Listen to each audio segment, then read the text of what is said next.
And இவங்க தான் பார்த்தீங்கன்னா சிராஜி, அதுவும் கொண்டையில் வந்திருக்காங்க ஒரு பேர். இன்னொரு பேர் பார்த்தீங்கன்னா நல்லா நார்மலில் இருப்பாங்க, அதுவும் நல்லா பெரிய பெரிய பூட் தான், இதேமாரி தான் இருப்பாங்க.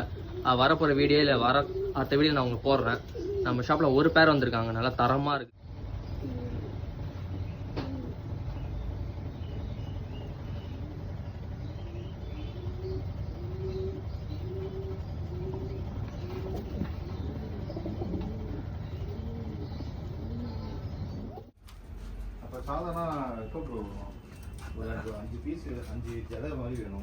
சாதா மட்டும் போயிடுண்ணே, டெய்லியும் ஒரு 10 பீஸ் வரும், ஆனால் உடனே போயிடும். சாதா மட்டும் நிற்க போகிறேன்.